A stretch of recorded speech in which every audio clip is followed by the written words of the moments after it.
Hi guys, and welcome to another Gas City Gaming Warhammer 40k 8th edition preview video. In this preview video, we'll be going over the Q&A that literally just happened. I was live typing out my script as the Q&A was going on. It took a little bit more than half an hour, and we got some really cool new points, some new stuff, a little bit of clarification on things. They didn't announce a ton of new things, but they did answer a few questions that the community had in their live chat. I didn't get mine answered, but you can't win them all. So let's go over the changes that have, or the new reveals rather, that have been announced for Warhammer 40k 8th edition. It's going to be jumping all over a little bit, but these are the order that they kind of revealed things or answered questions from their audience. So, first question, what is a new Primaris Space Marine? There's outright a new generation of Space Marines. They're more specialized and focused on their assigned tasks. So rather than in traditional chapters, you know, somebody might start out in a Devastator squad, work their way to a Tactical Marine, or go from Tactical to Assault, and through becoming a veteran, possibly be involved in a Vanguard or Stern Guard squad, or even work their way up to being a Terminator. Rather, the Primaris Marines, fluff-wise, are, you know, we've seen so far just the Intercessor Marines. An Intercessor Marine has been trained as an Intercessor Marine and will always be an Intercessor Marine. Possibly work their way up to Sergeant or Captain, but they will be an Intercessor Marine. The Indominus Crusade is Guilliman going what he's been doing since Cadia, trying to turn the tide with the help of the Primaris Space Marines, Sisters of Silence, the Custodes, Space Marine chapters, Imperial Guard, everybody. He's just marching around the galaxy trying to turn the tide back on the traitors and the multitude of Xenos threats that have been going on as well. Basically, they really said it's just not a good time to be an Imperial citizen, but is it ever a good time to be an Imperial citizen, right? Hence the phrase Grimdark. The most recent founding, there is a new founding. They are calling the existence, the revelation of the Primaris Marines, an Ultima founding.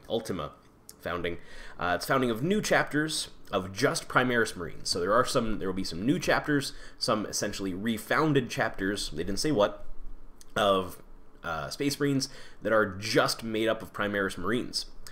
They are also, Belisarius Cawl and Guilliman are giving all existing chapters the ability to make Primaris Marines for themselves. So it will be down to the individual chapter masters whether or not they choose to reinforce their ranks with Primaris Marines.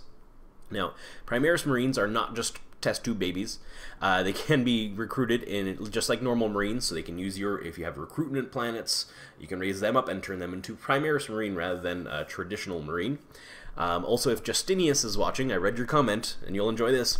Existing Marines can be adapted into normal Marines. So they can go through another series of implants and gene seed enhancement and be grown into, well, grown maybe is the wrong word, but changed into Primaris Marines from your traditional Marine. Chapters, the thing they said about this is some chapters will essentially choose whether or not they want Primaris Marines to be a part of them. The example they gave, which is a really good example fluff-wise if you know anything about them, the Flesh Tearers. Flesh Tearers are a Blood Angel successor who have just been really devastated. Like I said in my last video, Blood Angels have kind of been the whipping boy. Flesh Tearers are the whipping boy's whipping boy.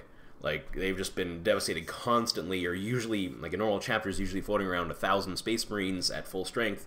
Flesh Tearers are usually sitting around like 200 to 300 strength-wise. So they could really use it, but will they choose to? So if you know at all about Flesh Tearers, that's a really interesting choice they'll have to face going forward. 18 months has what it's been taken, or so, in that ballpark, to develop 8th edition to where it is now. From the starting, what they want to do, where their first ideas came from, to get it to where it is now, has taken about 18 months. And again, they had a really emphasis, again, through the whole presentation, on playtesting and making the changes that playtesting has led to, that there have been a lot of those. You will have a way to update match play or competitive play going forward to rebalance any issues if needed. So if something is really OP in the game, whether it's a weapon or a unit, they will have a mechanic in place to rebalance things, you know, sometimes before 9th edition comes out. They will do this via the community site, and it will be an ongoing process. So it won't be just, okay, we're going to do it once, done, now you're stuck. It's 8.5, you know. No, this will be an ongoing process. So this is one for, I know I mentioned Blood Angels in the last video. Blood Angels, and this is a relatively direct quote, like I said, I was live typing it. Blood Angels, quote, might have to face consequences of their own curse even with the Primaris Marines. So I know I was kind of doing a little speculation. Will Blood Angels, if they choose to have Primaris Marines in their ranks, will the Primaris Marines have their flaws? And it seems like they will. Which, where does that lead? Bigger, stronger, faster with those flaws in them? If you're I know a lot of people have been worried about shooting being a thing, but where you can just fall back and a unit is exposed to being shot at again. With the new pylon move, you can continue to move your units around the shooting unit. So if they have a few guys left and you surround them, a unit that is completely surrounded cannot fall back, and then therefore cannot use the fallback rule.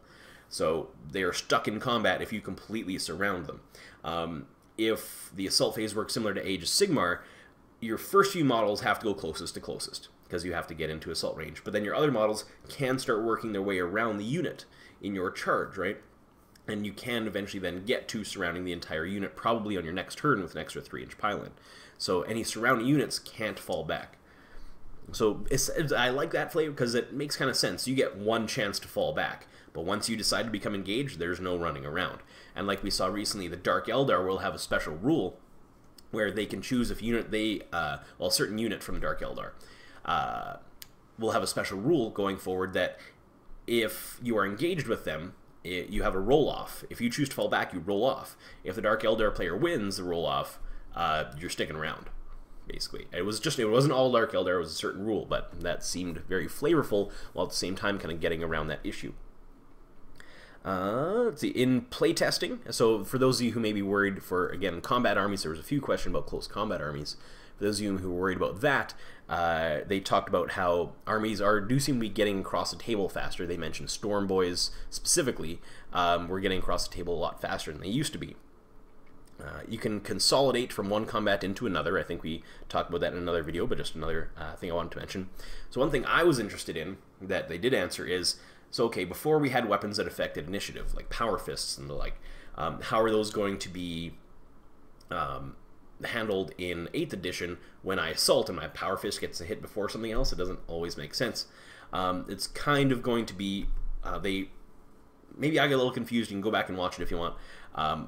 But from what I got for it is that the Power Fist will have a -1 on its to hit roll the turn it charges in. So kind of you're going in there unwieldy, oh god, I'm running, and you try and hit something, you're a little worse at hitting something. So go back and watch it maybe if you want, but that's kind of the rule I got for it anyway. There will be abilities, so going forward also, how do we reflect that the Necrons are a little slower, or this army is a little faster when we just pick and nominate, right? Some units will have special abilities, like we saw Lash Whips for, again, Dark Eldar, will allow them to kind of combat interrupt. There will also be, from them, there will be abilities on weapons that reflect factions' abilities to fight faster and slower. So that's where that'll come in, is on the specific unit card, is what it sounds like, rather than having, again, army-wide special rule. There will be some, but they really want to cut down on that. It'll be on the unit card for it. Psychic powers can be selected, or you can roll on a table. So going into a tournament rulings can do either one they want, or even a narrative play. You know, if you've built a character up, you can have certain psychic powers for them that, oh, he is going to have this and he's going to have this. Or you can just, if it's a random librarian guy in your army, you can just roll for them, or whatever the tournament organizer decides. So you can select, or you have to roll, one of the two. So that's kind of the or is kind of neat. I like that. Perils of the Warp is still around. You will usually, if you suffer Perils of the Warp, they didn't spoil a table or anything like that, or say how, but if you suffer Perils of the Warp, it will usually result in at least the Psyker itself, if not more, taking mortal wounds. There will be no faction-specific detachments, so there will be no Decurion going, at least for now, anyway. They didn't say for now, that's my thinking, is for now. There will be no faction-specific detachments. All of the detachments in the core rulebook will be able to be used for all armies. What they basically said is, no matter what kind of army you like to do, there is a force org chart for you. So, hopefully that is true. Again, it's hard to make one-size-fits-all when you have a game with this many players that's this widespread, but they basically said that you'll be able to find something that, it's like if even for my Decurion detachment, you know, Tomb Blades were kind of my tax for when I was playing my Necrons, right? I usually spent a few more points on them because they were really good against certain armies. But, you know, every detachment kind of had its tax, and that will be the new one still. You'll be able to fit mostly into a certain detachment. At worst, you'll be able to fit mostly into a certain detachment that they've created. But you might have you have to bring a unit or two you wouldn't normally, but you just min that unit out, right? Let's see. There will be, however, to replace the detachment benefits, there will be army-specific stratagems. So remember, those are what we're using our command points for. So what they said was, you know, if you build a unit that's all a certain faction, you'll get the stratagems unlocked for that faction, and you can use those rather than you having a detachment separately on its own. So a couple examples they gave, nothing too specific, but Imperial Fists will have a stratagem to bring down fortifications better. White Scars will have a hit and run stratagem, or that will essentially give them hit and run. Also, Space Marine, if your army is all Space Marines, you'll have access to Space Marine specific stratagems and Imperium specific stratagems, or the general specific stratagems. So this one gets a little complicated, but if you take specific detachments, for example, if I bring all Space Wolves, right, I will get access to all the Space Wolves stratagems, all the Space Marine stratagems, and all the Imperium stratagems, because it fits into all those bubbles. But if I bring some Space Wolves and some Imperial Guard, I will only be able, and if I put them in the same detachment, I will only have access to Imperium stratagems, because that's the biggest bubble, that's their lowest common denominator. Since Imperial Guard aren't Space Marines, and both my armies kind of mixed like that, it's a lowest common denominator as far as what stratagems you'll be able to use for your army.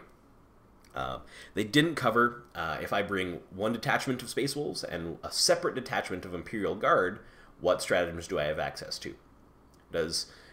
Can this unit be the only one that benefits from Space Wolf stratagems, and this one has to benefit from Imperium stratagems, or how does that work? A little interested to see how that pans out, but we'll see. Characters can still travel with units in transports, but they cannot join that squad, of course.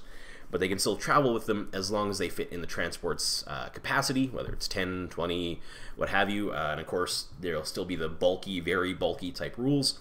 So if it's bulky, it'll take up 2 slots, so I can have 8 Marines and a bulky some character in the Rhino, as an example. Some people were wondering how, you know, if snipers can take out characters, how do I protect my character? Well, any type of command squad that you have will have some kind of special ability or rule in it that will give them something like Lookout Sir. That will give them some kind of a Blade of Wounds, so where they will essentially kind of look out, sir. The units will die in that unit before the special character that you have in there. Also, they made a really good point. Snipers take out characters. Snipers take out important people. That's their role on a battlefield. So if snipers can't threaten a character, what can? Like, that's their job usually. You think even just in a traditional army, snipers' jobs is to take out specific important people. So on an army, that should be their role on a tabletop. Grav-based weapons are, they said, going forward. Someone asked, will grav-based weapons be the only choice? You know, are they as OP as regular? I forget the exact wording, but what they said, well, they asked if grav weapons have been turned down.